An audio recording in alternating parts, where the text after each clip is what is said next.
Alright guys, Hayzink here. Welcome back to the channel for another video of the Disgaea kind.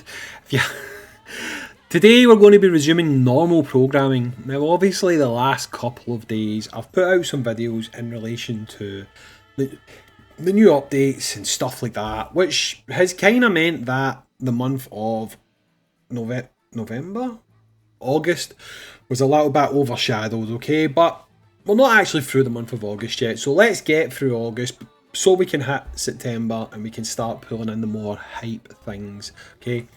So, what we're going to talk about today is one of the two new characters that are summonable on the upcoming Sports Day banner, okay? Now, first, we're going to start off with the character that I like better, and to be honest, most people probably know why I like this character better. It's mainly due to the fact that I hate the other character, can't stand her. I mean, she's okay, it's just a bit of a meme at this point with me. But we are going to talk about Gym Fuka, or Gym Shorts Fuka as she's called affectionately. Gym Fuka, yeah, the description on the wiki for this character is actually funny. It's Fuka in Gym Shorts is going to take part in the festival of sport. I mean, is that the sum of her parts? Fuka in Gym Shorts. Anyway, she has no doubt she'll win because it's in her dream. Nevertheless, she's still gonna put in the effort. Well, I better bloody hope you do, Fuka, because you don't just show up to these things and expect to win. Ask this lot. They showed up expecting to win and they got pumped. Frickin' Rangers letting me down. Not happy. Anyway, enough of that nonsense. So, Gym Fuka is a fist user. She's coming at you with the big fists, big double 1-2 punch, and let's take a look at her abilities. So, starting off, we will look at her leader skill, okay? Now, her leader skill is Festival. I mean, it's got a hyphen, so am I supposed to say Festival? I'm going to say Festival, okay? Anyway, Festival competition. All allies damage dealt by skills plus 12%. Yeah, that's good. And it's all allies as well, so she's not restricted to fists. Yeah, I think that's okay. I think that's decent. Her NE1 is assured victory. Fist wielding allies attack plus 18%. Okay, now she's a bit restricted by fists. It's a good attack buff. She would work well with Kildea, to be honest. If she's on a team with Kildea, buffing his skill by 12%, his S rank boss killer, buffing it by 18% attack. It's a good one. I think we like that one. Her next two NE levels are a bit more self-orientated. She becomes a little bit more self-serving at this point, okay? So her NE5 is called Painless Dream, which is attack and defense plus 20% when attacked for 1 turn. I'm not a fan of this. I've explained this before. Funnily enough, the free-to-play character that comes with this event has the taunt type ability that draws attacks to her. Having this sort of a skill where you get 20% attack and defense when you are attacked, if she had another any that was be more likely to be attacked, then that would be a lot more desirable, but you can quite easily go around and not get attacked, and it's going to make that a lot less useful. It's actually going to do nothing for you. Her NE7 is called We Are the Champions.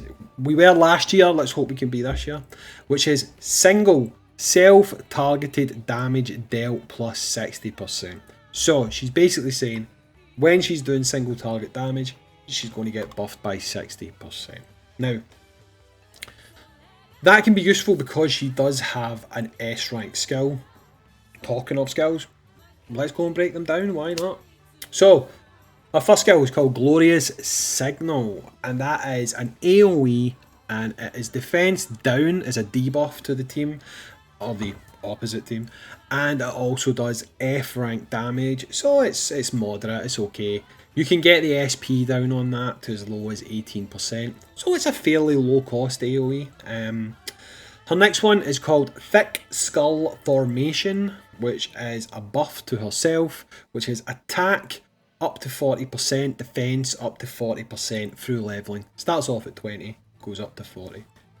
Her next one is Number One Will Be Me, because she's pretty damn convinced she's going to win this contest. It's a C rank skill, it's single, it's to herself, no one can stop me. So she's going to do single target damage to the enemy, but she's also going to buff her own speed by 10%. I've spoke about this before. I'm not really that much of a fan of characters that manipulate speed on the field of play. I kind of like it before, because then that way you can anticipate it, you can build around it, stuff like that. But she does have it. Her NE3 is called Mounted Battle. This is the S rank skill we were mentioning. It's got fairly high cost SP, to be honest. It's 58, but there is a few characters that can do SP for fist characters, so you have got that if you build the right teams. There's also characters for fist that can reduce the cost, which again can bring that down and make it a little bit more accessible. But it is S rank, rising up to S+, and it's team sport where you ride your minions into battle. Attack plus 30%. So that's decent. Good damage. She's buffing her own attack as well. So again, it's one of those skills that I actually quite like the look of. It'll be quite handy to use, and there will be points where it's going to do quite a lot for you in specific battles. So anyway, moving on. The next thing that we always talk about, finally, sometimes this is an absolute hit, sometimes it's not, sometimes it's just meh. Going to talk about magic spells. So will you be building Gymshark's Fuka for magic spells? Her spells, she's got wind. She's got wind. Anyway, she's got armor break, and that's at mastery 9. She's got mega wind after eating a curry. That's at number 15. She's got armor break, mega armor break, sorry, at weapon mastery 22. She has got giga wind. I don't know why I've just got this picture of her farting in my head now.